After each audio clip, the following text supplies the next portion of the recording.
What an interesting holiday we have. Shavuot, which this year coincides with a few interesting things in our synagogue. Sisterhood Shabbat, so exciting. And also, for those of you who are unaware, this week marks the 50th anniversary of Rabbi Sally Priesand being ordained and becoming a rabbi. So we are celebrating women's voices. Not only have we celebrated them in the service and throughout the service by having readings which come from female authors, but we are also celebrating them by having more women on the bima than this congregation's had since its last Sisterhood Shabbat in person, I might add. Though when we think about it, what does this holiday really symbolize? This holiday symbolizes that we were standing at Sinai, that we received the 10 Commandments. And this week opens with Parshat Midbar, meaning it comes from the Book of Numbers. And the Book of Numbers opens, of course, as you might imagine, with numbers, i.e. a census. We have to have a counting. But who are we counting? Any ideas? I'll give you a hint. It's not the women, if you were curious. It would be specifically, God notes that only men aged 20 and over are eligible to be counted. So we're not looking at the youth, we're looking at men. And unfortunately, we've noticed when you look at the history of women's inclusion, that specific understanding of who counted at Sinai went on over the years to marginalize women's voices so that they were not only not heard, but not seen.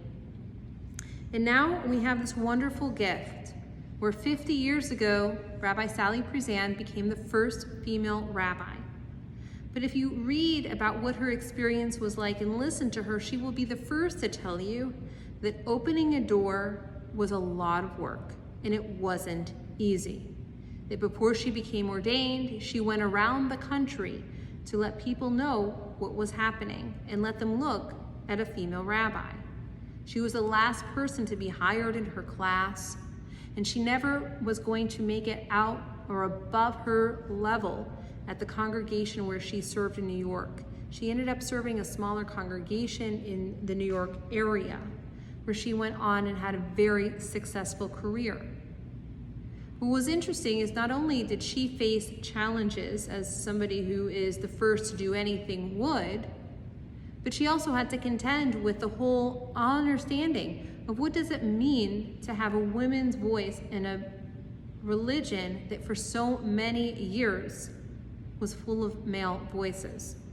Judith Plaskow and her groundbreaking work, Standing Again at Sinai, offered a wonderful understanding that there was a unity of people who were present at the time that the Torah was given, and that unity included women's voices, and that unity included women in general.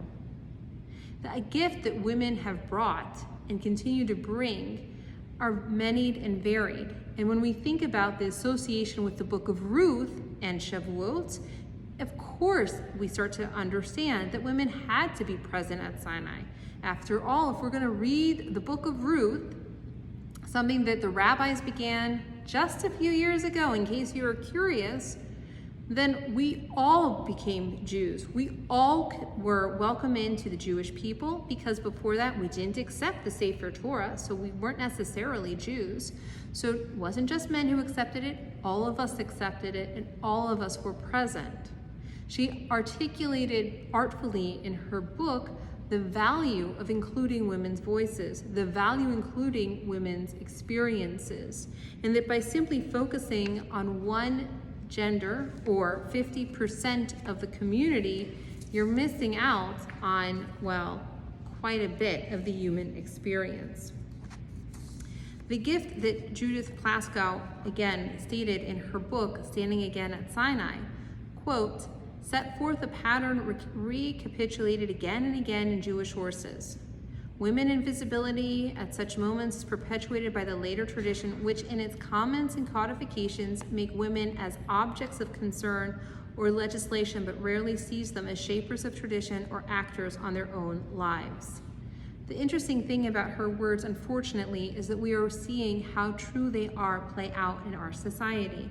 we see that women's voices must be heard in broader conversations about women's health, that Jewish women have and continue to have a large impact, not just within the Jewish community since Judith Plaskow's work came out in 1986, but really in the broader American community. And I want to highlight one of the gifts that I think women do and offer, as highlighted in the book of Ruth itself. It's not just that our voices were there, and it's not just that by excluding us, you can objectify us. It's that we model something specific and unique. Women in the book of Ruth, I think, are one of the most human incarnations that we find in the Hebrew Bible of women.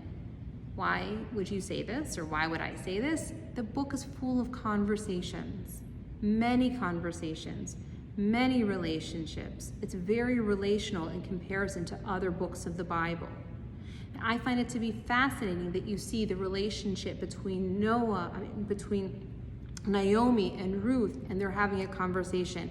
Ruth is having a conversation with Boaz. Ruth is having conversations back and forth, and we see these wonderful inflection points as the story pushes itself forward in 4 short chapters, articulating the value of human interactions, of human voices, of women's presence, and women being able to articulate for themselves their own desires. It was Orpah who decided she didn't want to go, and that was fine. It was Ruth who decided she wanted to go and follow Naomi when Naomi went home. And it was by having their voices heard and by having these conversations, we're able to see the gift that women can offer. Just by being ourselves, relationships, being present for one another. Sometimes I find that very essence is forgotten in a society that can at times focus on doing and results, that being and relationships aren't always seen and heard.